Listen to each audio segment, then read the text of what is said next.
దేవునికి స్తోత్రం. దేవునికే మహిమ కలగాలి. సృష్టించిన సృష్టికర్తకే మహిమ రావాలి. ఆయననే గణపరచాలి. సమస్త మానవులు, బంధుమిత్రులు, మనందరము ఎవరిని గణపరచాలి? యేసుక్రీస్తు ప్రభువుని మాత్రమే గణపరచాలి. యెహోవాను మాత్రమే గణపరచాలి. దేవునికి మహిమ కలుగును గాక. ఆమేన్. హల్లెలూయా. స్తోత్రం తండ్రి. కీర్తన భాగం 8వ అధ్యాయము 3వ వచనం.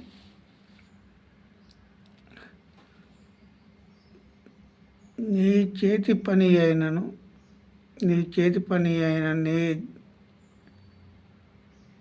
నీ ఆకాశములను నీవు కలగజేసిన చంద్ర నక్షత్రములను నేను చూడగా,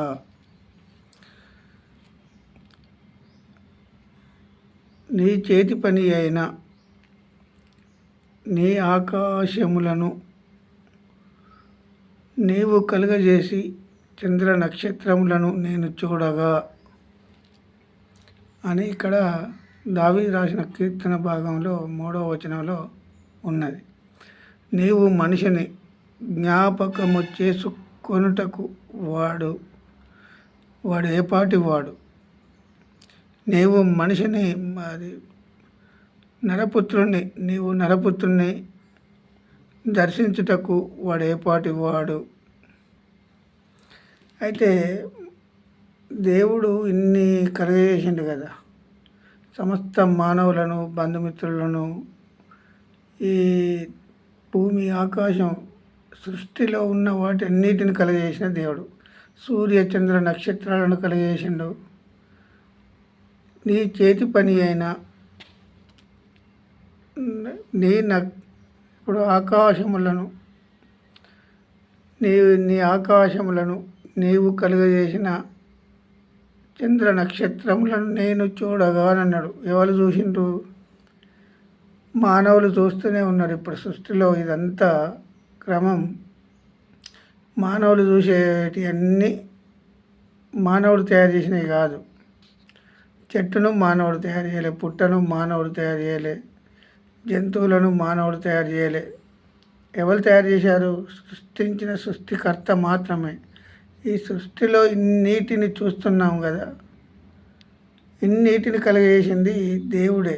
సూర్య చంద్ర నక్షత్రాలు కానీ, ఆకాశములు కానీ కలుగజేసిన విధము చూడగా అన్నాడు. మనము వీటన్నిటిని చూస్తే ఒక విధంగా మనం ఆలోచన చేయాలి.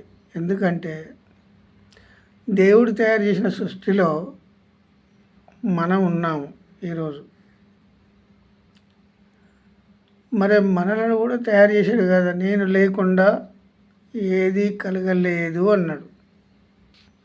అంటే మనుషులను కూడా ఆయనే తయారు చేశాడు. కానీ మనుషులు అన్నీ కలుగును గాక అన్నాడు. అవన్నీ నోటితో కలుగును గాక అంటే కలిగినాయి. మానవుని మాత్రం ఇష్టపడి మట్టిని చేతికి తీసుకున్నాడు దేవుడు. ఒక బొమ్మను తయారు చేశాడు. బొమ్మను తయారు చేసి ఏం చేసిండు? జీవవాయువు ఊదెను. మరి మానవుని కూడా కలుగును గాక అంటే కలుగే వ్యక్తే కదా, మరి కలుగును గాక అని అనలేదు దేవుడు. మనిషిని జ్ఞాపకము చేసుకొనుటకు వాడు ఏపాటి వాడు. మన దేవుడు తయారు చేసిన వచ్చిన ఈ మనుషుడు గర్వం, అహంకారం, కోపం, ద్వేషం, అసూయ, అపవాదికి చోటిచ్చాం మనం. వాడు ఏపాటి వాడు మనుషుడు? ఏ మనుషుడైనా ఈ లోకంలో ఆదాము మొదలుకొని నాటి నుండి నేటి వరకు మానవులు ఆయన అరిచేతుల మీద చెక్కెను మనలను, మన రూపాలను, మన ఆలోచనలు, మన క్రియలు, మన దేవునికి ఇష్టం లేని ఆలోచనలు చేస్తున్నాం. ఇప్పుడు దేవునికి ఇష్టం లేని మన దగ్గర నుండి వచ్చే ఆలోచనలు. ఎందుకంటే దేవునికి ఇష్టమైన ఆలోచన కాదు ఇది. నేను అనే గర్వం, నేను అనే అహంకారం, ప్రతి మానవునికి నేను అనే ఒక అసూయ, కామకత్వం, జారత్వం, వ్యభిచారం, విగ్రహారాధన, ఇవన్నీ దేవునికి ఇష్టం లేని ఆలోచనలు మానవుడు చేస్తున్నాడు ఇప్పుడు. ఎందుకంటే అడుక్కు 60 చిత్తాల గుణం ఉన్నదేంద్రా అని అంటారు ఒక్కొక్కరు. 60 చిత్తాలంటే మన సొంత ఆలోచనలు, మన సొంత క్రియలు, దేవుని సొంత క్రియలు కావు మనం మాట్లాడేది. దేవుని ఆలోచన కాదు మనలో ఉండేది. దేవుడు పుట్టిస్తే వచ్చిన ఈ మానవుడు దేవునికి వ్యతిరేకంగా తిరుగుతున్నాడు ఇప్పుడు. భూమి ఆకాశాలను సృష్టించిండు, సూర్యచంద్ర నక్షత్రాలను సృష్టించి మనకు వెలుగుగా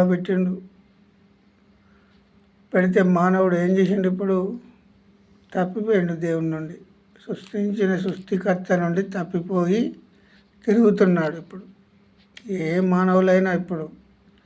ఎందుకంటే ఏదో నటన జీవితాలు జీవిస్తున్నాం, కానీ దేవుని దగ్గర ఉంటుంది ఒకరోజు లెక్క, దేవుని దగ్గర ఉంటుంది లెక్క. మనుషులు దేవుడితో జ్ఞాపకం చేసుకుంటకు ఏ పాటి వాడు? మనుషుల్ని జ్ఞాపకము చేసుకుంటకు వాడు ఏ పాటి వాడు? నీవు నరపుత్రుని జ్ఞాపకము చేసుకుంటకు వాడు ఏ పాటి వాడని దావీదు రాసిన కీర్తనలో ఇది క్లుప్తంగా రాయబడి ఉన్నది. మరి ఇప్పుడు ఎంతమంది ఆలోచన చేస్తున్నాము? మరి నాకై నేను పుట్టానా ఈ లోకంలో? నాకై నేను శ్వాసను తీసుకొని బ్రతుకుచున్నానా?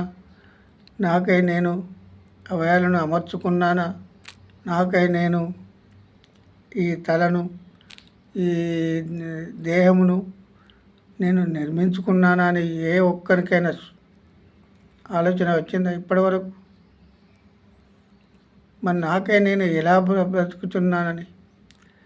సృష్టిలో ఏది బ్రతికించదు, సృష్టించే సృష్టికర్త మాత్రమే బ్రతికించాలి మానవుని.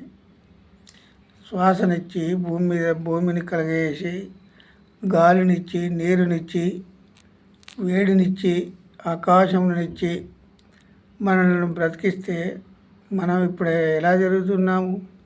దేవునికి వ్యతిరేకంగా తిరుగుతున్నాం. సృష్టించిన సృష్టికర్తకే ఎదురాడుతున్నాము ఇప్పుడు సమస్త మానవులు. ఏదో నటించే జీవితాలు తప్ప దేవునికి ఇష్టమైన క్రియలు కావు మన దగ్గర నుండి వచ్చేటి. దేవునికి ఇష్టమైన క్రియలు చేస్తే మానవుడు ఎప్పుడు తప్పిపోడు. ఆకాశం మీద పక్షులను చూడి, వాటిని బ్రతికించిన దేవుడను మిమ్మును బ్రతికించలేనా అని అన్నాడు. ఇప్పుడు 900 కోట్ల మందికి, సమస్త జనులకు ఊపిరి దయచేయు దేవుడు, ఊపిరి లేని మానవుడు ఈ లోకంలో ఉన్నాడా? ఒక్కడు కూడా లేడు. శ్వాస తీసుకుంటే గర్వం, అహంకారం, కోపం, ద్వేషం, ఒక మనిషిని చూస్తే ఒక మనిషిని ఓర్వలేని మనస్తత్వం ఎక్కడి నుండి వచ్చింది? ఇవన్నీ అపవాది నుండి వచ్చిన ఆత్మ ఫలాలకు అపవాది క్రియలకు లోబడతాడు మానవుడు. దేవుని ఆత్మ ఫలానికి లోబడడం లేదు, సృష్టించిన సృష్టికర్తకు లోబడడం లేదు. దేవునికి లోబడి ఉండి, అప్పుడు మీ వద్ద నుండి సాతాను పారిపోవును. అపవాది అనే సాతాను మన యుద్ధ నుండి పారిపోతుందట. మరి దేవుని దగ్గర ఇప్పుడు దేవునికి లోబడి ఉండాలి కదా మనం, సమస్త మానవులు, బంధుమిత్రులు, మనము. ఆయన అరచేతుల మీద ఎక్కితే ఆయనకు వ్యతిరేకంగా జరుగుతాను. వ్యతిరేకమైన మాటలు, వ్యతిరేకమైన ఆలోచన, వ్యతిరేకమైన క్రియలు జరిగిస్తున్నాం. దేవునికి ఇష్టలుగా ఉన్నాం ఈరోజు. దేవుని కృపను బట్టి దేవునికి స్తోత్రం. దేవునికే మహిమ కలుగును గాక. ఆమేన్.